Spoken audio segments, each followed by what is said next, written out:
It's always a good day when I have an empty tripod sitting next to me, right? It means I'm announcing something, which is amazing.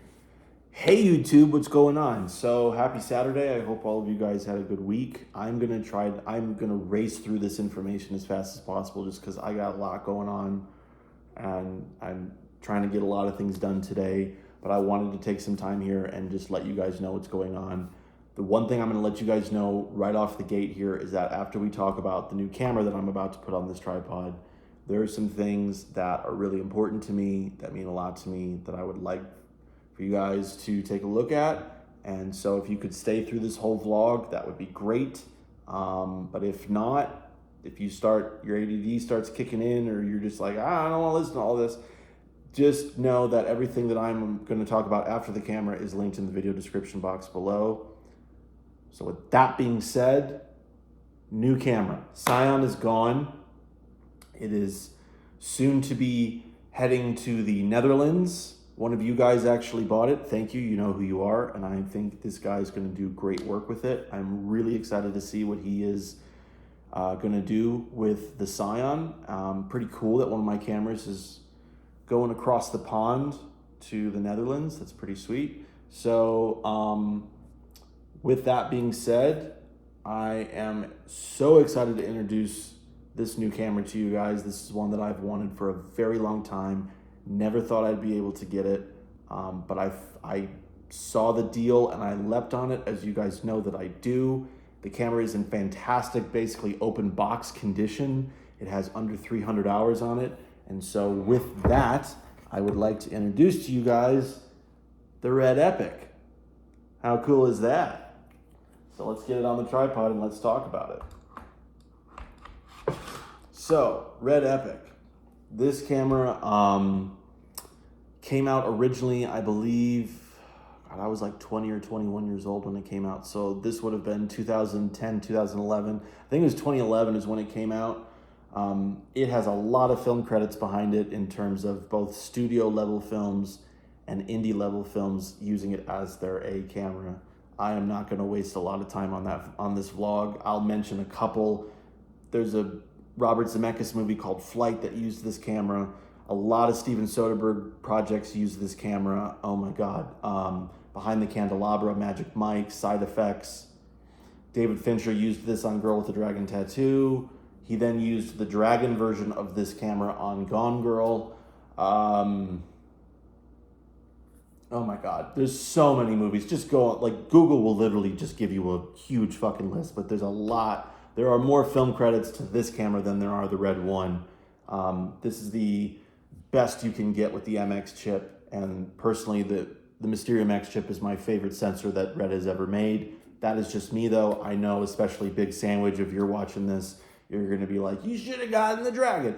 Yeah, I like the MX. The MX is my favorite chip, and now that I can really get its full potential and shoot full format and have 5K, and the frame rates in this and everything, I have also linked in the video description box just because I'm trying to get through this vlog as fast as possible. I apologize for rushing it, but I got a lot of stuff going on. I've linked the spec page from Red so you guys can read what all of this is capable of doing, and then go check out movies that were filmed with it.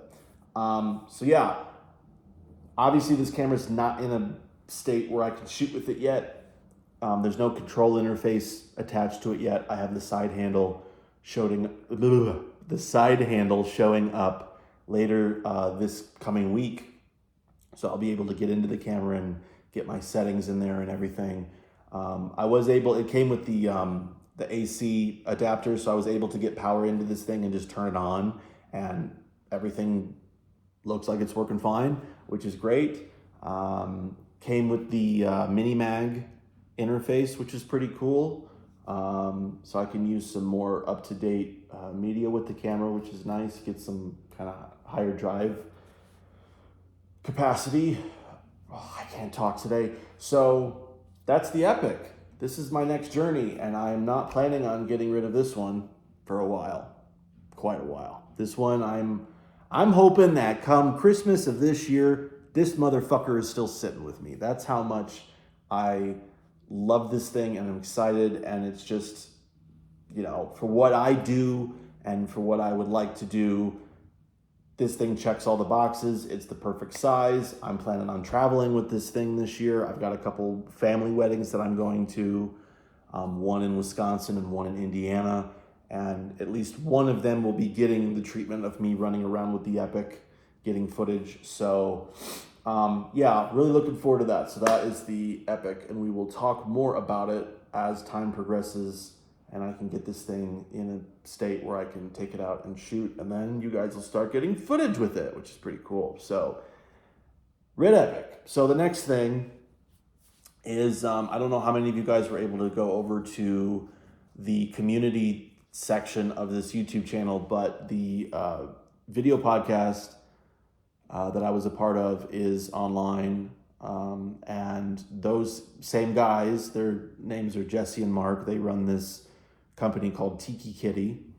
They wrote up a really nice article about my efforts as a filmmaker. I'm still kind of taken back by how kind they were. And so both of those things are linked in the video description box below. I'd really appreciate it if you guys took some time and went and checked both of those things out, because they really mean the world to me. I'm very, very proud of them, and the recognition that I got from them, it just really humbled the shit out of me, and kind of gave me this reminder that what I do here in the art world and the film world, it matters, and it's doing good, and it's giving something out that means something to more than just me. So check that out. The final thing that I wanted to talk about is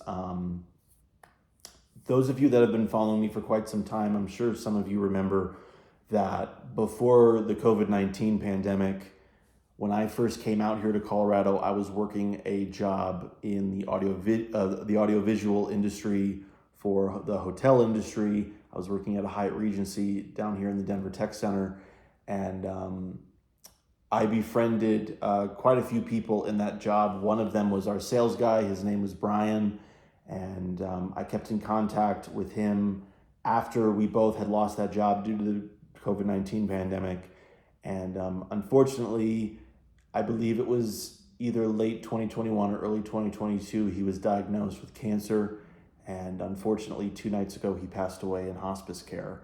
And I'm still kind of beside myself about that. I was a mess yesterday because I found out yesterday, and his family had a GoFundMe that was trying to help his wife and his family with medical expenses and certain expenses and stuff. And I believe the GoFundMe is still active. And so those of you out there that are in a kind of feel good, want to give mood, I would really appreciate it if you could help his family with these next steps that they have to go through, post Brian not being here anymore. So I've linked his GoFundMe in this video description box of this video as well. If you guys if you guys are able to give anything, I would really appreciate it.